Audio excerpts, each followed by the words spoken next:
Great. Well, welcome everybody. We're really glad to have everybody here at our session today, focusing on improving aging housing stock, maintaining supply. My name is Tara Mastel, and I work for Montana State University Extension.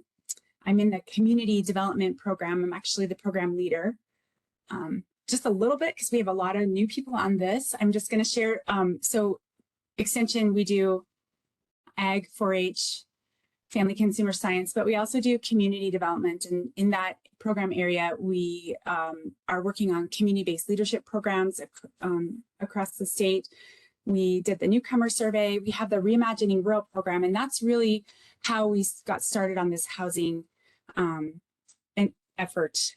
We heard through our Reimagining Rural program about housing challenges in our rural communities, and they're pretty challenging, and they're different than what we're seeing in the larger communities in Montana. And housing is really critical to rural community vitality. So we felt like this would be a housing series focused on rural issues would be helpful to folks in rural communities. So that's kind of how we got to this point. So that's a little bit about me and a little background on the how we got here. I would like to let my co-host, Kaya Peterson from NeighborWorks Montana, introduce herself. Hello, everyone. Great to see many of you again. I'm Kaya Peterson. I'm the Executive Director of NeighborWorks Montana. We're a statewide housing organization that does a whole range of activities, but we are a community development financial institution. So we run a loan fund. Historically, we've done a lot of work with new home buyers, helping them with education and counseling and financing. And we also run the resident-owned community program across the state to help residents of manufactured home parks purchase their land and operate as cooperatives.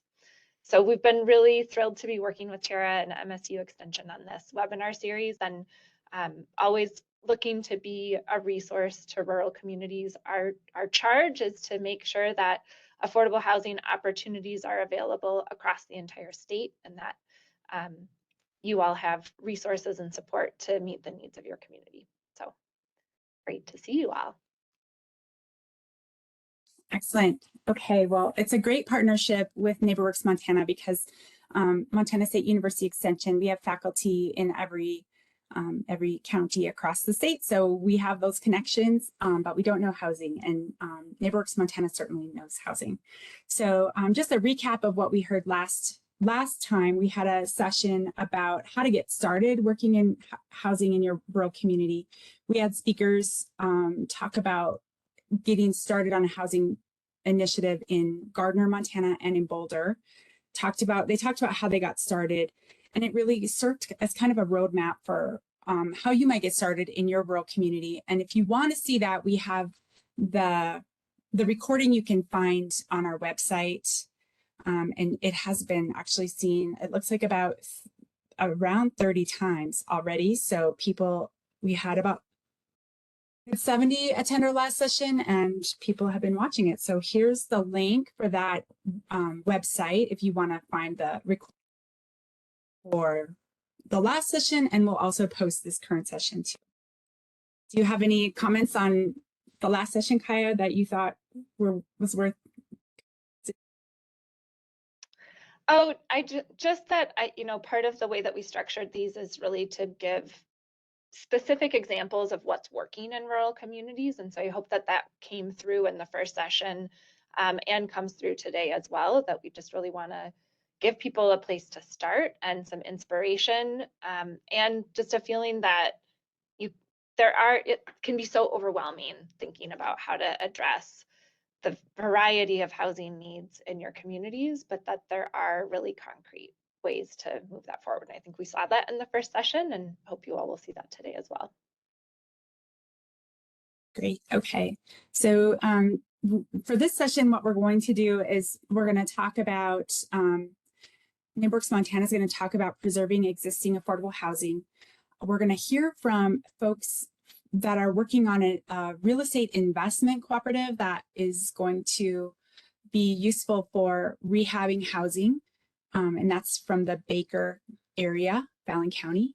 Then we're going to talk a little bit about preserving other preservation efforts, and then we'll stop at after every session. There'll be time for questions after every session, because if you're like me, you want to like get your question answered right away. So if you post your questions in the chat, we'll have them on hand, but we'll also pause after each speaker to allow folks to talk. So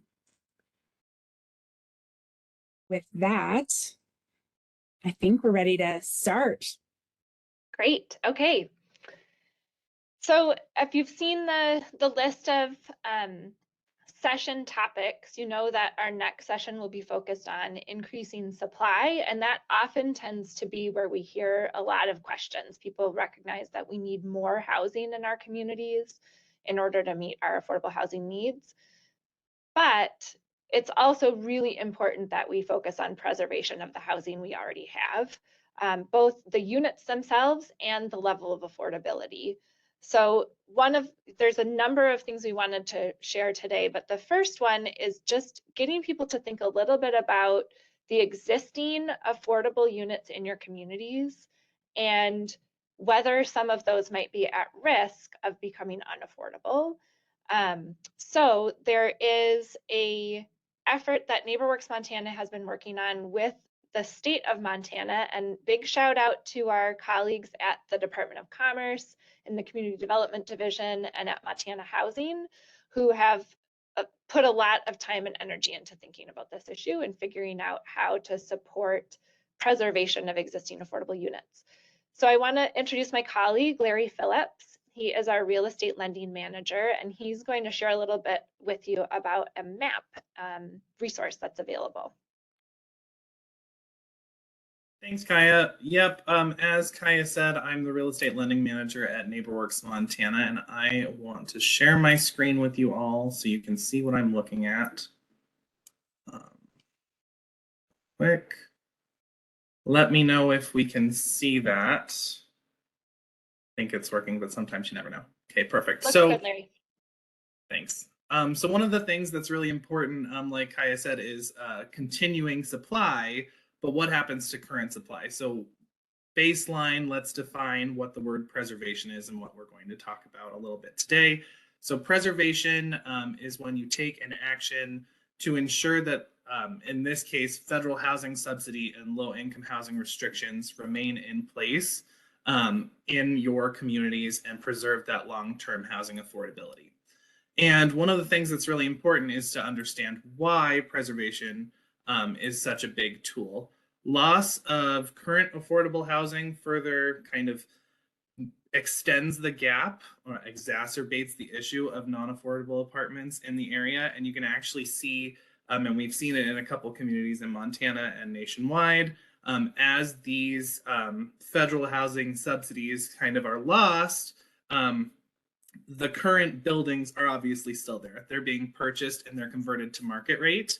So it's kind of like a double whammy, where you have these folks that are current workers that are maybe being displaced or their rent is increasing far past what they can afford. And then you have other folks moving in. So there's that double whammy there that's really important. And preservation in general is more cost effective and sometimes easier than new construction. So rehabbing an existing apartment can cost maybe even a half of the cost of building a new apartment nationally. So we're really talking about taking what's already available in our communities and really preserving them, making sure they're not lost. And also it's a better economic impact for your community to preserve the housing that's already there.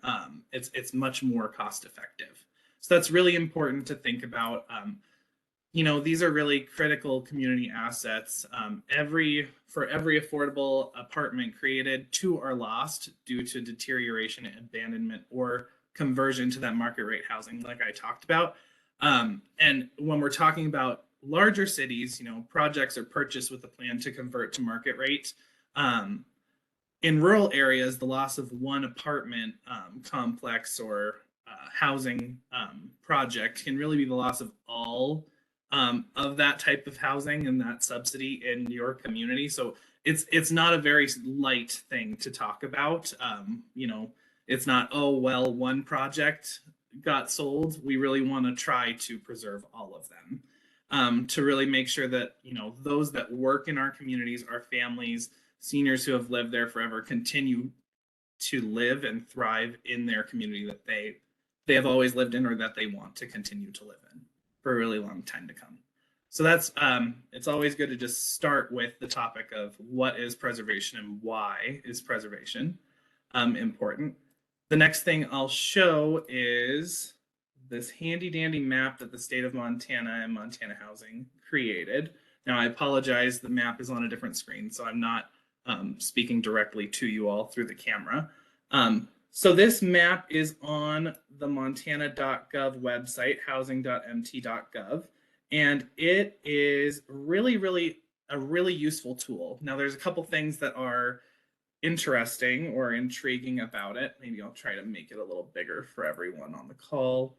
So you see that the state of Montana is split up by counties, and there's kind of different colors per county, so we don't really need to talk about that. But some things that I did want to talk about or show you is what all this map can do. Now it's really powerful. There's obviously a lot of data that's you know, behind the scenes on this map, but something that we really want to call out and say thank you immensely to Montana Housing and the state for really creating this toolkit, and hopefully continuing to work with us to refine it or make it better, and work with you all on the call today to really identify some projects in your community that you might want to start the conversation, because preservation of existing affordable housing is not something that is super fast. You know, this isn't something that you're going to walk down the street, talk to a property owner, and then, you know, they're going to sign the deal and you're going to hand them a bunch of cash. It's not the way it works.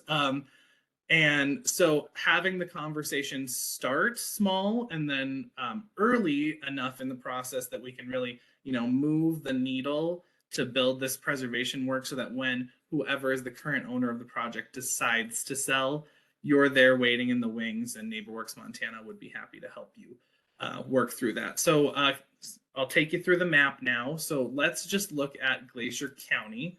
I feel like I've been told that someone or a couple folks from Cut Bank might be on the call. So we might go ahead and see if we could find in Glacier County and Cut Bank any properties that are currently on this affordable list that we might want to work toward preserving. So I'm going to zoom in.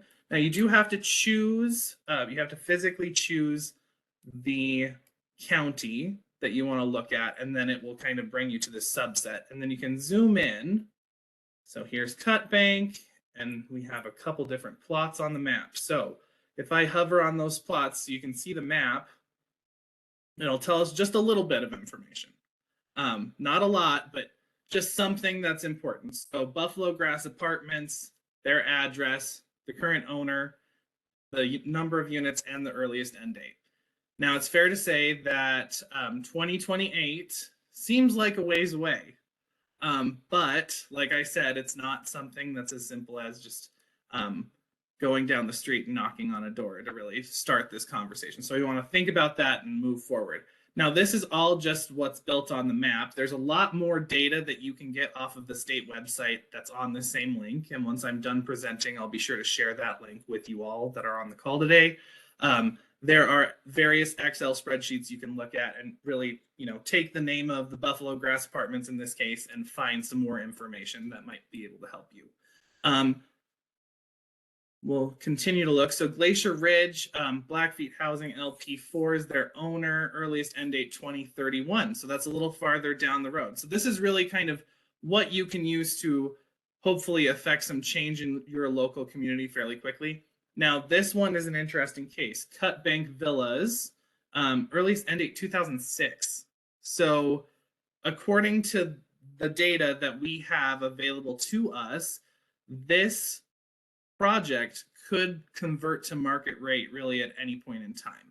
Now, a lot of these projects have, you know, multiple sections of subsidy. So earliest end date's only one, Maybe there's another that's really extending that affordability period farther, but something that we could look at further in that Excel spreadsheet. Once you are kind of thinking about an area, it's good to look at that spreadsheet that's on the same page, find more details. Now, it's something that is important is you have to reset the filter before going to a county map. And so you might want to just click back out here to preservation mapping, and we could look at maybe Shoto. So you can look, and this is in Big Sandy. So if there's anyone out there in Big Sandy, maybe Fort Benton, y'all are on the phone. That's just a general idea of the map. It's fair to say that it is fairly new. There's a lot of data that's behind the map. We will continue to work on making it better. So if you find some data that's maybe not necessarily exactly accurate, please let us know. Please let the state know. We'll hopefully get that figured out. But if you have any other questions on this, I'd welcome anyone to send us an email or give me a call personally. With that, I'll hand it back over to you, Kaya. Thanks, Larry.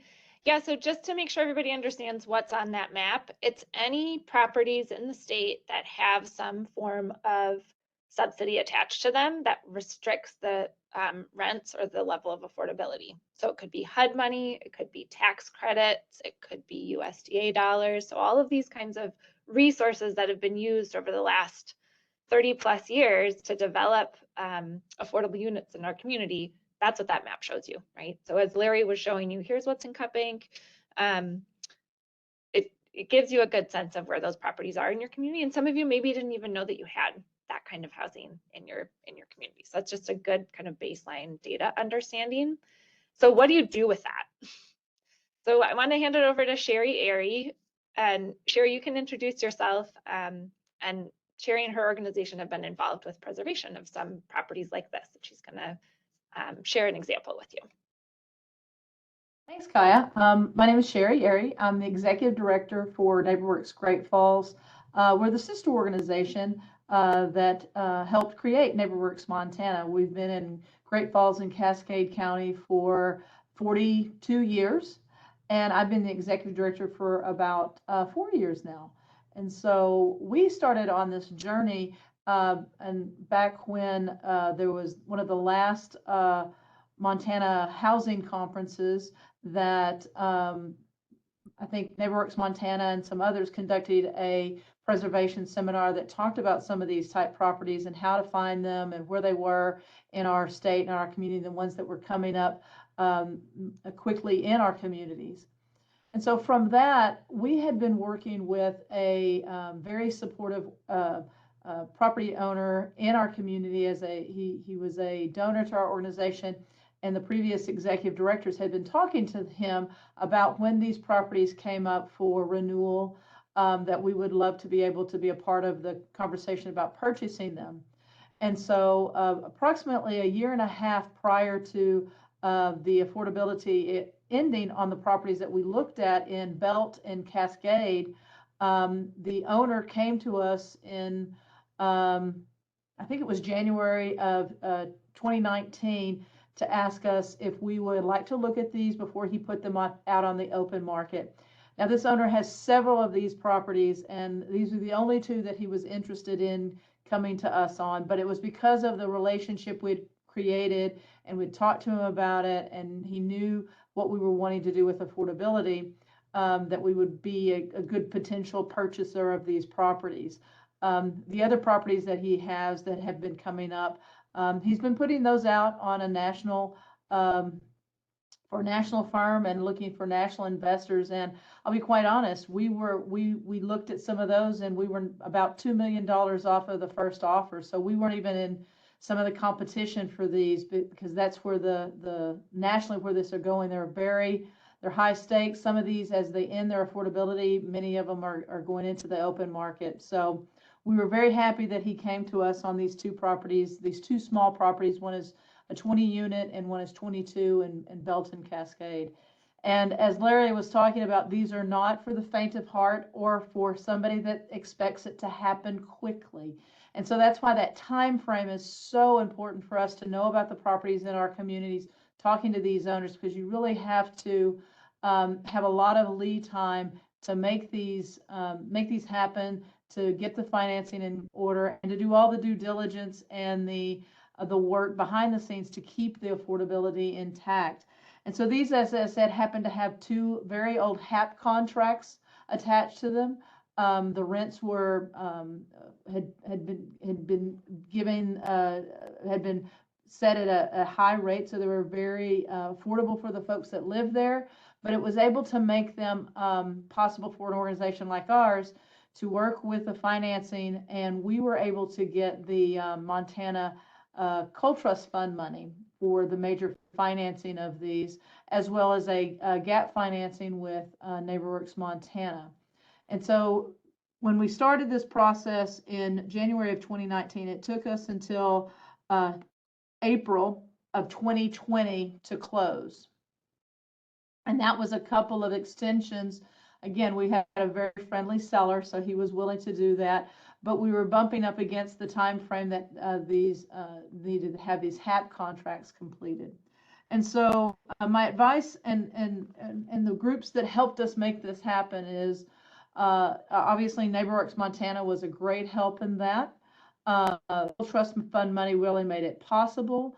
We worked with, I'm sure some of the folks on the line may know Andrew Shananan. He was our consultant that helped us put together our financing plan and made the decision to acquire and hold and renovate over the course of some time versus trying to go for a state tax credit allocation. We worried about the timing of that and how that would work if we were trying to do something with a tax credit. So we decided to use the coal fund money and to acquire. And we were very lucky that these properties were in great shape. They may be dated from the 1980s, but they were well maintained and really in good shape to continue, so that we could just come in now and do more renovations as we keep them occupied.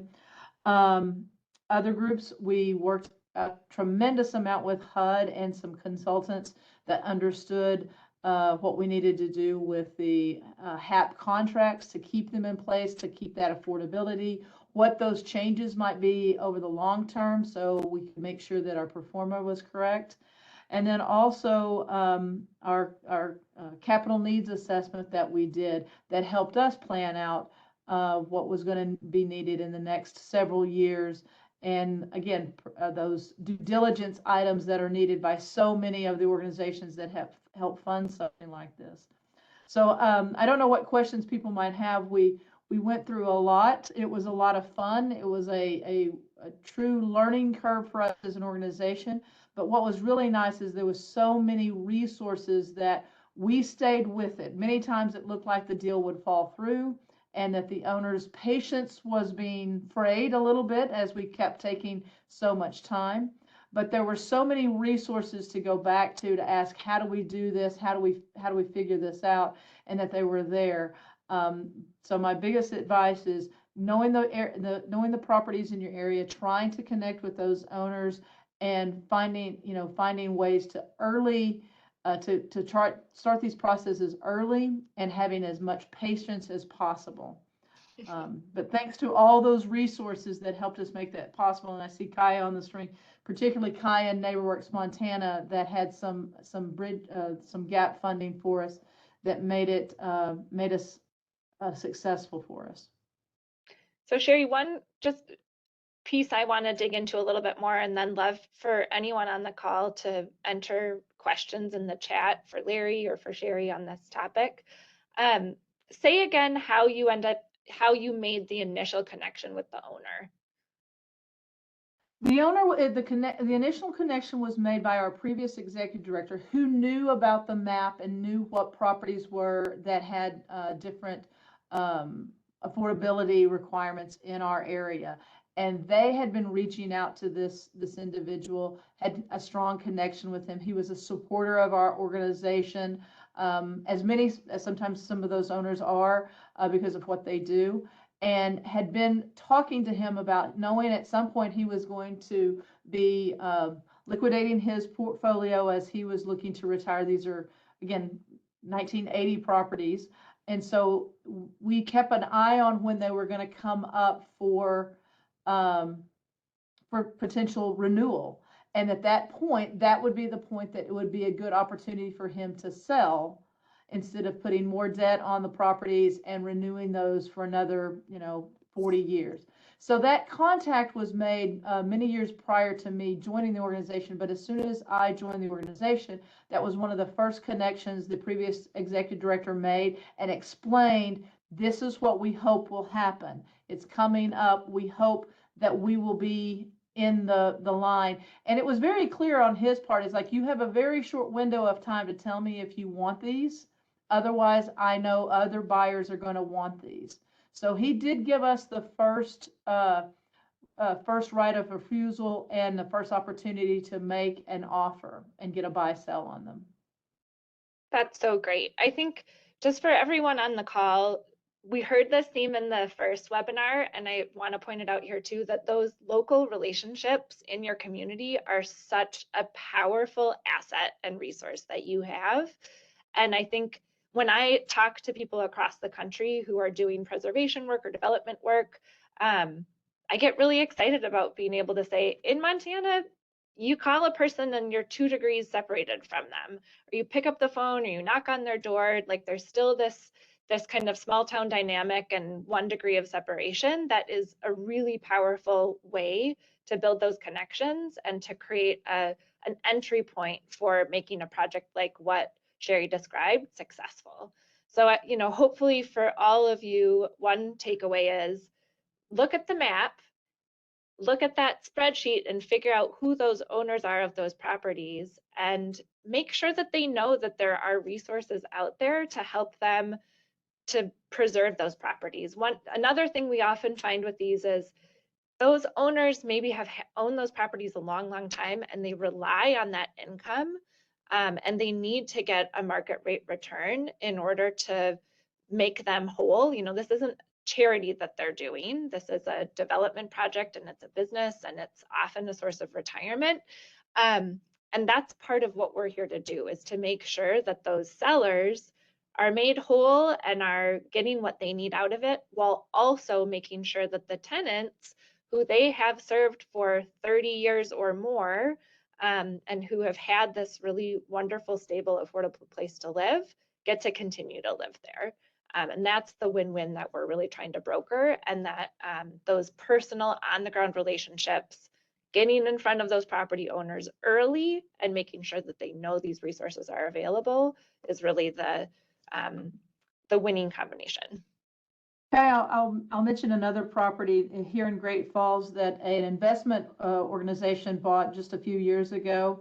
They are a tax credit property. They'll go out of compliance in about 8 years. This organization is an investment firm. They're in this to make money. We've created a relationship with them, and my hope is that with this relationship, we get the right of first refusal in 8 years. And I know 100% that just in a few years, I need to start thinking about how we're going to create that financial stack so we can make them a fair market offer, because they are definitely someone that's in California. They're in this to make money. And if we can create that relationship, we can give them a fair offer that as they exit this property, we'll be able to keep affordability. I am afraid that if we are not, these will go to market rate apartments, and our community will lose out on 120 apartments that we desperately need to stay affordable for our community. Sherry, okay, I want to go off of what you just said, and Mark Rudd had a question. What entities would you recommend seeking out to continue these homes? So like in Great Falls, you're one of our urban communities. You are there to serve Great Falls. Scobie, Webo, Winnett, they don't have somebody like you. So in those communities where these volunteers are coming together to do something so they can hire teachers, what do they do? Like, what entity is it that would contact the owner and potentially figure out how to buy that? Well, Kai, before you answer, I think one of the things we've worked in Cascade, but we've also realized the need to probably branch out in some of our contiguous counties and some of the other areas that might be in need of our services. We're not quite there yet, but we definitely are open to the potential of what we can do to help some of these communities preserve some of these apartments. And if it lines up with our mission and our ability, we would definitely be open to some collaboration. So. That's great. Yeah. And I think NeighborWorks Montana can be a resource to you too. If you identify those communities, we can help you identify people like Sherry.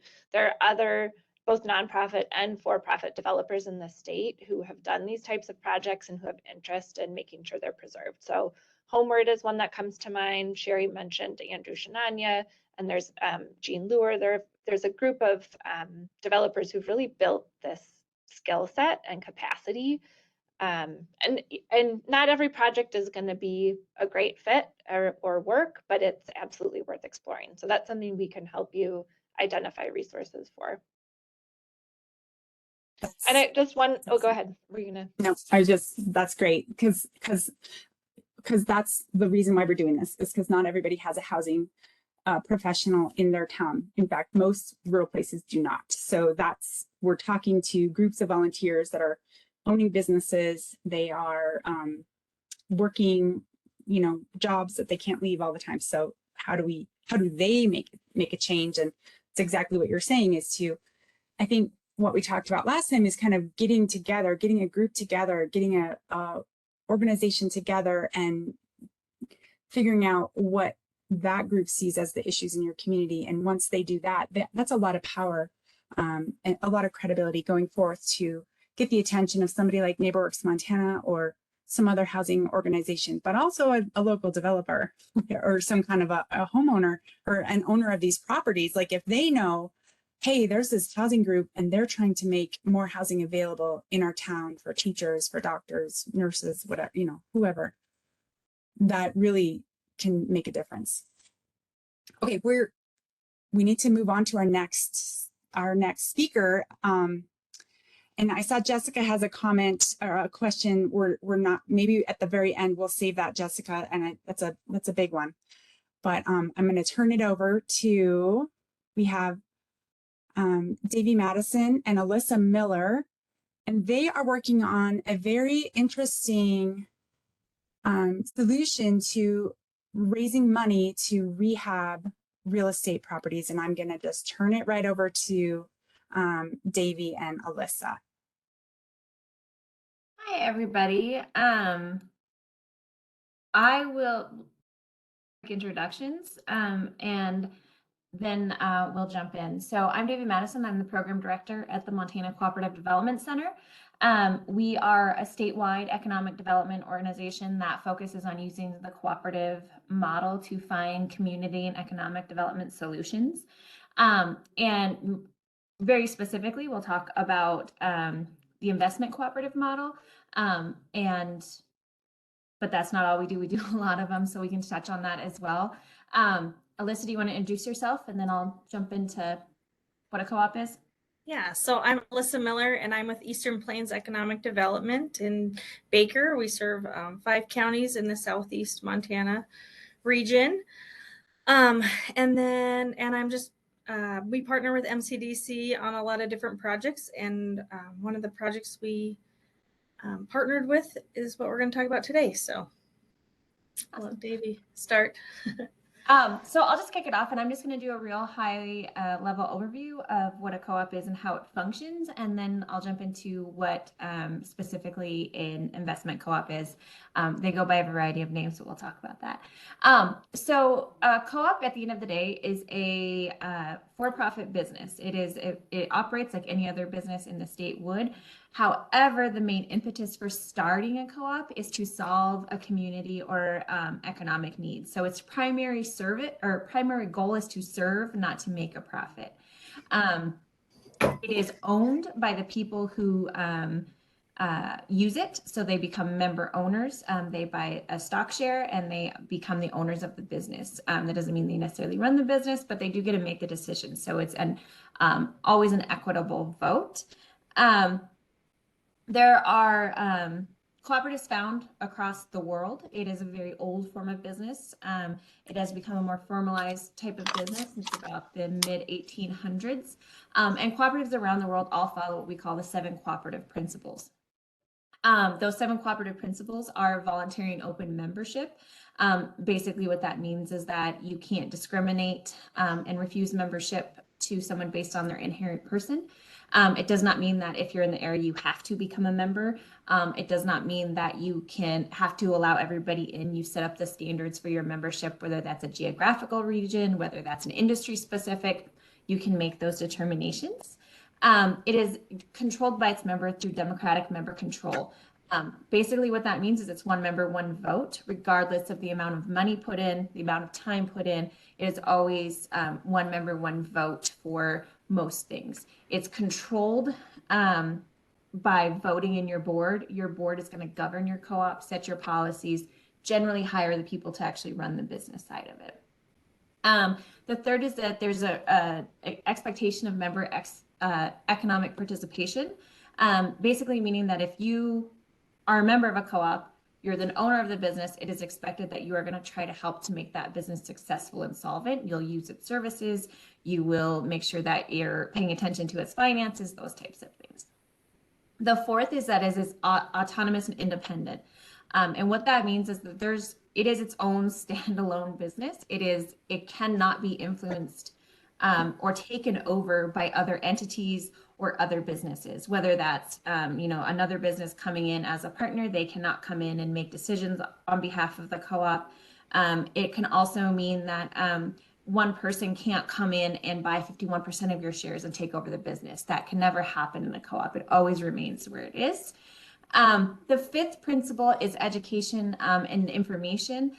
There's a big emphasis on understanding how co-ops work. When you're a member of a co-op, it is your duty to educate other people how they work. They do follow corporate law. They do act as a business, but they do have these certain values that are really, really important that people understand about co-ops. The sixth principle is cooperation amongst cooperatives and other industries. So like I said before, they are created to serve, not to necessarily make a profit. They should be a solvent business, but that's not their main objective, is to make large profit. And so that allows them to be really open with who they cooperate with, who they work with, who they're sharing best practices. It's a very, very open community, and that's something that all cooperatives should value. And then the final cooperative principle is concern for community. So that concern for community is the community that could be the geographical community it could be your town, it could be the people in your industry. That community is defined by who it serves. And every decision that's made should be for the betterment of that community. It should not be for the betterment of any other organization. It should not be for the betterment of making money. It should always be for the betterment of that community. So that's a real high level overview of what co-ops are. In Montana, we have a variety of different co-op laws. We have 4 different types of co-ops. I'll focus only on one. It is the Chapter 15 Cooperative Association. We are very, very fortunate in Montana with our cooperative laws. They are very flexible and very open to all industries, open to innovation, which is really exciting. They're also open for interpretation sometimes, but that allows us to work in really interesting areas and really interesting industries. And so what I'll talk about now is I'll flip over to what we're calling community development cooperatives. We have also called them opportunity development cooperatives, investment cooperatives. We call them a variety of things, but at the heart of it, what those are is that it's a group of individuals or a group of businesses or a group of employers, whoever comes together, and they're going to basically create an investment fund. You're going to pool your money and make the investments into things that are important to your own community. There's two currently in the state.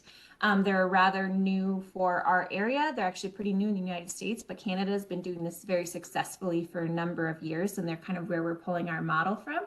And so within an investment cooperative, you're able to make investments into real estate. You can make investment into revolving loan funds. You can make investments directly into business. There's a lot of variety of the ways that you could do that. Really, just on the structure of them, how they're set up. In co-ops, there's two types of stocks. You have your membership stock, which allows you your vote, and you have your preferred stock. Preferred stock, the only reason it's called preferred is that if you purchase it, if there's opportunity for a dividend, that gets paid first before any other things get paid. It's the only reason it's called preferred. So when we're setting up investment co-ops, most of the transactions, most of the money is going to move through that preferred stock investment. So it allows the co-op to potentially set up multiple funds, and it allows the investors to have a return. But I will make the caveat that when you are setting these up, the idea is not to make money. It is to make an investment into your community. There's a small potential for a return, and it's actually capped at 6% in our state right now. But most investment co-ops I've met with across the country cap it at 1% to 2% tops. So it's really, really reinforcing that this is a community investment. It's for the good of your community, not necessarily to make a return, but it is a benefit. So I went through that super fast because I only have 20 minutes. I do have a fact sheet I will send out to you guys after the meeting so you can look at that, or you can also feel free to email me and we can talk about it further. And I think that's all I had for my very high level overview. So I'll turn it over to Alyssa to talk specifically about what they're doing in Belt County. All right, thanks, Davey. Well, yeah, so with our partnership with Eastern Plains and Montana Co-op, I reached out to Davey, and we had she had came to Baker and talked just briefly about how co-ops work and all of that, and then brought to the attention of the investment. So it kind of sparked me, which made me to go present to different groups around Baker about, hey, this is kind of a cool thing that's going on in the state and some opportunities that can come out of that. So where can we go with that? So our local economic development, SMART, Southeast Montana Area Revitalization Team, they reached out and decided that we should try to make a go of this to get some dilapidated housing kind of fixed up in Baker, and to make it so people can afford them also. So with that, Vaughn and I kind of started a group of people and reached out to a group of people to start this steering committee to get on board. And we called Davey and said, okay, now what do we do? And so she took us through all the steps, and so right now we're at the point of, we have a steering committee. We've gone through and went through some bylaws. Davey and her team have gave us some feedback on those. And so we're just it kind of got the holidays and everything going. So we're kind of at a standstill on getting those adopted and going forward. But we're really excited about where this can go in Baker. And hoping that we get it going hopefully by the spring, but that's, just dependent on our steering committee, public meetings, and so forth. One of the exciting things that did come out of this steering committee is that we involved business owners, economic development people, just members of the community. But Vaughn had also reached out to the school, to the Business Professionals of America group.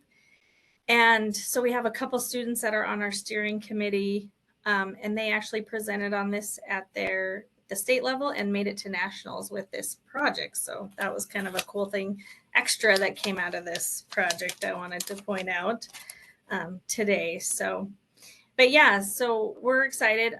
We're called the Southeast Montana Real Estate Investment Co-op right now. That could change as we establish a board, but we're looking at not only dilapidated housing, but possible downtown buildings too, but could be turned into housing and office retail spaces too. We're just going to leave our options open to any kind of real estate right now. So yeah, that's kind of where we're at in Baker, and we're excited. So Alyssa, what I've heard before is that people can buy into this potentially when it happens, they can buy in at $100, or they can, and that's just you can just buy $100 investment or contribution, or else you could buy multiple $500 stock options. And then that's where the thing is exciting to me, is that there are a lot of people in our rural communities that have a lot of money, and they really care about what's going on in our towns, that there's not places for teachers to live and, employees for our businesses. So that could really generate a lot of money. Yeah. So right now, obviously our bylaws aren't adopted, and we're not registered with the Secretary of State yet. But our proposal is that we'll do a $100 membership fee. So that's just to have a vote in the co-op. And then our preferred stock will be $500 a stock. And then depending on each project, our proposal would be we would cap it out at each project of how many stocks we would need. At that $500. So yeah. So you have a huge potential of really getting some serious money together and then using that. And when Kaya and I were planning out this session, we were talking about this. This is a real need. We have a lot of homes in our rural communities that have a lot of deferred maintenance that are on the bubble of being habitable or not. Yeah. And I remember Kaya saying, this might be one of the most easy, potentially flexible, easy ways. Not that it's easy. It sounds like it's a lot of work, but it's a flexible way to get some money to make some things happen in your rural community. Yeah, and so Fallon County, we're in a I guess somewhat of a unique. Our low to moderate income is kind of high, and so we don't qualify for a lot of things, but doesn't mean that we don't have those low to moderate income families that still do need a place to live. But with that also, we still have the oil field going here, and so some transient workforce housing is needed also. We don't have a lot of that. That's decent. So we're looking at all of that kind of stuff. And then when we kind of looked downtown and saw some of those buildings and thought, well, maybe we should just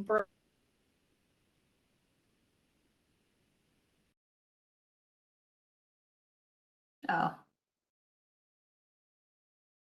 think she froze on us. We lost Alyssa.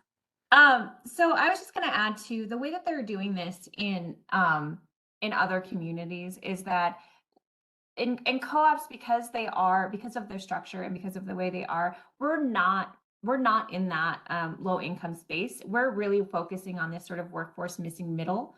And that's generally where we're seeing most of these conversations happening. So this kind of goes back to Jessica's question earlier, is that something that's really where we're focused. That's how we see these working. I had a conversation, I think with Powder River, who I think is on the phone, about maybe looking at, can they create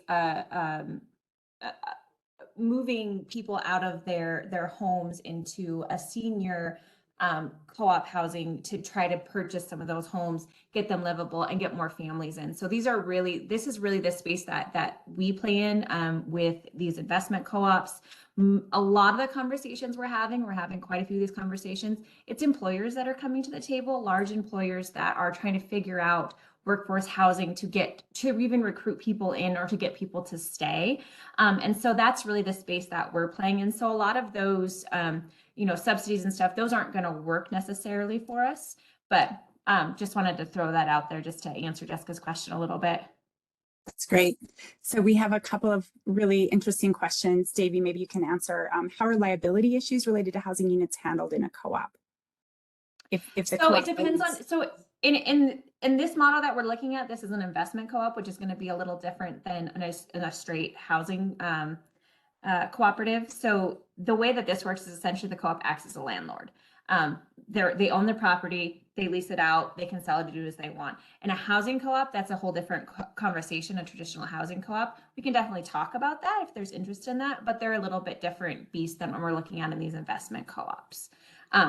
So we can talk about that if you want, but I'll just throw it out there. So no, I appreciate that, Davey. They're quite different. Okay, so Becky, I love your comment. This is exactly why I love this idea, because there are citizens, like we have had people reach out to us like, how can I help? I'm just a regular person and I see what's going on in our community, but I want to make a difference. So how can I help? And that's what I love about this real estate investment cooperative, is that they can put their money where their mouth is, as she's saying. Let's see, what other questions do we have? So somebody asked about the 7 principles. So I'm going to send out a recording, a link to the recording, and then I'll also include a couple of attachments that Davey sent me. So that will answer, you can look at that a little bit closer for some of those more details on the cooperative model. Yeah, you bet. And they're on there. Also feel free if you want to, we can have a call. I talk about this all day. I could talk about it all day if you let me. So I'm happy to set up any meetings if you need. Yeah. So, So you're fine, Alyssa. We punted and we're doing just good. We're answering a couple of questions, and actually we're out of time. I'm gonna take note of the questions, and potentially we can get some answers, and I can send those out or some comments on the questions in the recording that we get. Okay. With that, I also answer in the chat as well. I'll answer a few of them as I can. That's great. That's great. Okay, Kaya, should we move on to the next one? Other preservation efforts, single family homes. Yeah, great. So again, kind of this is such a great segue, because as Davey was saying, this investment cooperative model, the initial focus is really on workforce housing. And then what you heard earlier in the call today was really about housing for lower income individuals and families. And then, there's sort of some other aspects of the housing spectrum that we want to try to serve. So one other way that I know communities are supporting rehab and housing preservation is through a program at the state using CDBG money, the Community Development Block Grant money. And Julie Flynn is on the call today. Hi, Julie. And helps to run that program at the state. So there are a number of rural communities that have taken on these grants and are using dollars to rehab homes. And we've done one ourselves in Lake County. We have a resident-owned community where there's a duplex, and that duplex is a rental unit, and it's been sort of disinvested, and it's an older property. And so we worked with Lake County and with the state to use CDBG money to rehab that property. And now those 2 units are rented out to low-income families, people at or below 80% area median income. We've also worked with the city of Shodo, and they have some CDBG money. They've been trying to build a program to help homeowners do home improvements and rehab on their homes. I think those single family one-off rehabs are time consuming. They're hard programs to get off the ground, but we also know that they're really critical, again, as part of preservation and as part of making sure that houses are maintained long-term and can serve sort of that middle income, those middle income folks. So that's another really good resource to be aware of. And we've seen a number of smaller communities, Shelby, Shodo, Lewistown, trying to figure out how to put those CDBG dollars to work. So that's another thing to be aware of. I think, there's also a lot of other just kind of homegrown ways that communities are making improvements in homes. There's an organization in Billings called Rebuilding Together. It's actually a national organization, and so people can start chapters in any community, and they sort of have a process and a template for bringing volunteers together to do work on homes. And part of what's great about Rebuilding Together is they have some of those liability issues and process issues already documented and laid out. And so if that's one of the concerns or one of the interests, and you have local volunteers who are willing to help make improvements on homes, you know, the very basic types of things like paint, and even not as basic, like roofs and windows, and bringing in contractors, but having some volunteers who coordinate those efforts. I think Billings it's a big community, but the Rebuilding Together effort there is very kind of a small group of local people who are using their own skills to make that happen. So that might be another area of interest for folks. And then Habitat for Humanity, nationally and even internationally, you know, their model historically has been on building new homes, but they have a whole other part of their program area now that is about rehabbing existing homes. And the real expert in the state I would point to on that is Jacob, who's the director of Habitat in Helena. And although they're based in Helena, they have done some work in surrounding areas, and even I think as far south as I think they've partnered with Red Lodge for some of the work down there too. So you know, just a number of different ways that people are trying to figure out, how do we bring what resources we have together, use volunteers, use our nonprofit partners, or build partnerships in order to really just start ticking away at it. And I think that's really what it takes, is just you can start really small. You know, you have a neighbor who needs a new deck built, and you get a group of volunteers together and they start that project, and that can lead into the next thing. And that's how we've seen a lot of these types of efforts build over time. And then I did just want to note, you know, I've mentioned our resident-owned community program in the past, that we work with residents of manufactured home parks, of trailer parks, to help them preserve their properties. It is in this preservation conversation. It is another piece of the whole housing spectrum. And similarly to what we talked about with the preservation map, if you have manufactured home communities in your cities, in your towns, in your counties, those are properties that also might be worth thinking about as ones that are worth preserving and working with residents to serve their needs. And that is something that we were happy to coordinate with.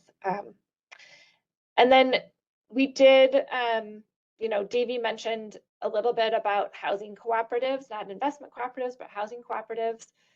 So the resident-owned communities are a form of cooperative. They're not true cooperatives, but they operate using those cooperative principles that Davey mentioned. And we're starting to test that model in some smaller multifamily apartment buildings. So just another example of how we're all trying to figure out these different models, these different approaches, and we're relying on the Cooperative Development Center for advice and support, and working with Neighborworks Great Falls. So it's a pretty small community, and I think there's no wrong entry point for you. If you have an interest or a place where you see an opportunity in your community, any one of these folks can be a good point of contact to help get you going in the right direction. And then the last thing I wanted to note is that we are putting together a toolkit, a preservation toolkit that's just a real simple kind of 4-page piece that's really targeted at those property owners who we talked about at the beginning of the call. So once that toolkit is available, we'll make sure to get it out to you, and we'd love your help in getting that distributed in your communities. So there's a whole lot of different ways we could talk about preservation, a whole lot of different efforts, but just wanted to kind of spark ideas and give people a little sense of the breadth of approaches that people are taking.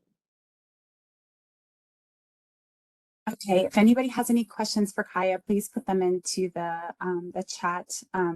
Kaya, I got a message from one of my colleagues, and they are concerned about this issue in their very rural community. But this is like drinking from a fire hose, so very overwhelmed, like, where do I start? Do you have any? I have a thought on that, but do you have a thought on that? Yeah, I mean, my initial reaction is start with what you know. start with what you are seeing and that you feel intuitively is a need that you would like to start addressing. You just have to start somewhere. You don't have to take on all of these. It's like, think about what you heard today, and was there one thing that you were like, oh, that's exciting to me, or oh, I could see how that might help in my community, and run with that and see where that leads. That's my advice. Oh man, I love that. That's so great. What I would say to that comment of that person, like, I'm not a housing professional, where do I start? What do I do? To me, I believe in the power of getting a group of people together that are really concerned about this issue, because we have these amazing volunteers and people that really care about our community. They may not have kids in school, but they care that we can't hire teachers or whatever the issue might be.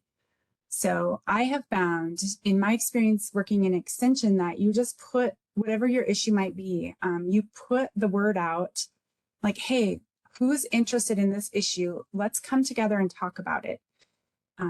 People come out of the woodwork and they will come and and then you can have a conversation. And like I said, start with what you know. Like to me, it's like bring people together. What is the consent? What do people feel is the most pressing issue or the greatest opportunity that you have to make an impact? We do know that our housing challenges are so complex and they're tough. They're tough challenges. There's not going to be one thing that's going to solve it all. There just is not. But in each of your communities and with each of your community, members, you have the thing that people care about the most, and then also the best. There's low-hanging fruit. And so what is that? And start with that. And once you figure that out, that's pretty powerful. If you have a group of folks in your town that like, here's what we want to do, you have a lot of power to reach out to somebody like NeighborWorks Montana, or even like your regional economic development person, or somebody from extension. We can come and help. Not everybody can feel comfortable with that, but somebody can. And then you can reach out and get those resources that you need. So I definitely appreciate that comment. Absolutely. Yeah, we threw a lot at everybody today. It's like a laundry list of like, here's all these things you could do. But really the intent is just to get you inspired about knowing that there are a lot of different paths that people have taken, and any one of those might work in your community. Definitely. Any other questions that anybody has? Any other questions at all? And there are no dumb questions. Because if you have the questions, somebody else certainly does. And so if there are any other questions that we have, right, we have time, right? We have time right now. Yeah, we do. Yeah, we've got some time. I was just going to call out, thanks to Maddie for putting that additional resource. There are some resources for helping to improve older manufactured homes through MoFi, which is another community development organization. So we'll kind of keep that running list going. And I think too, just know that Tara and I are resources for you all. We may not have the answer, but you can email us, and some of you already have, and say, hey, I'm working on this. Where can you help me get pointed in the right direction? So that is part of what we're here to do as well.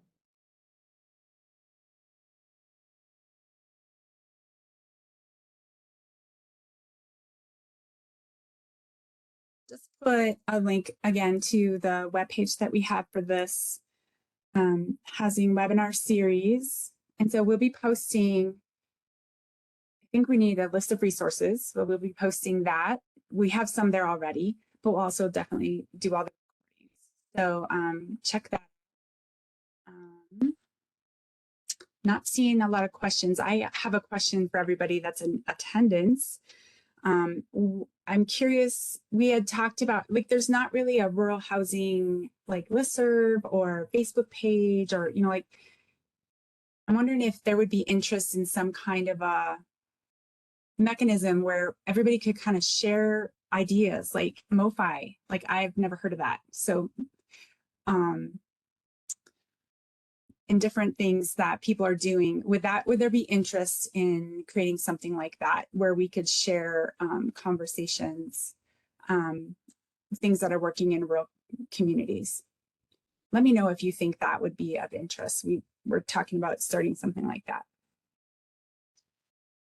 And Patricia's asking if she missed the link for the 7 principles. And so Patricia, I'm going to send that out. So Davey sent me a couple of attachments, documents that I'll send out with the recording to this. So Amanda's interested, conversations, links to some of the things we've touched on, absolutely. So you can kind of read a little bit more about stuff and just kind of research. Okay, okay, getting a couple of interests. I appreciate that. Awesome. Thanks, everybody. That's great. Okay, we don't want to create another thing that isn't, if it's not useful. Any other comments or questions? Becky's saying people feel isolated. They don't have the time to connect. Somewhere easy to go would be helpful. Yeah. Hamilton city leaders. Great. Thank you, Mark. Thanks, Marcella. A clearinghouse to share information. Yeah, that, I guess that's kind of what, yeah. And where you can kind of brag too, like, hey, we did this and it worked. Because there's so many different ways, so many different little challenges, so many different opportunities. So yeah. Great. Okay, well, we should talk about our next session.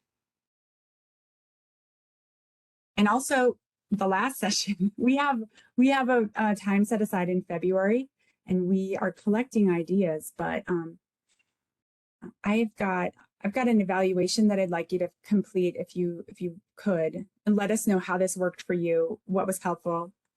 And also in this evaluation, it gives you an opportunity to tell us what else do you need, what would be really helpful for you to cover, for us to cover.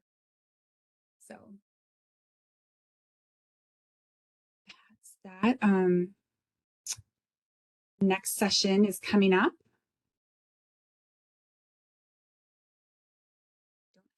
Right at my fingertips, so I got to look it up here. So the next one will be on January 25th, and it's focused on developing new homes and increasing supply, right? So we heard a lot from all of you. I know in Tara's work with all of you and through Imagining Rural, there's been a lot of question about how do we get developers to work in our community and how do we build new homes? And so that will be the focus of the next webinar. So really trying to hear what questions you're raising and bring ideas and resources that are relevant to those, the most salient needs that you've identified. Great. I'm not seeing any other questions. We're a few minutes early, but anything else that you can think of, Kaya? No, I think that's a lot for people to sort of sit with and digest today. You know, okay, while we have a second, I'm just gonna share a little bit. So there's a new housing cooperative project getting started in the kind of Wheatland County area, Harleton. There's some folks that are coming together trying to figure out if they can buy properties and rehab properties as a cooperative model, using the cooperative model, and then potentially using that just to increase the quality of housing in their community, just for the quality of life of the people that live there. And I just think that's such a cool idea. So these ideas can spark any number of cool projects in our community. So pretty excited about that. We'll share more about that as it develops along. Cool. Okay. Well, hopefully we'll see you. We're taking a break. We felt like December was kind of busy for folks, so we'll reconvene again in January, and we'll see you all then. And please fill out that evaluation, because that'll help us dial in what we share in February. All right. Thanks, everybody. Thanks for coming. Thank you. Thanks to our panelists. Appreciate you all. Thank you so much. Thank you. Take care.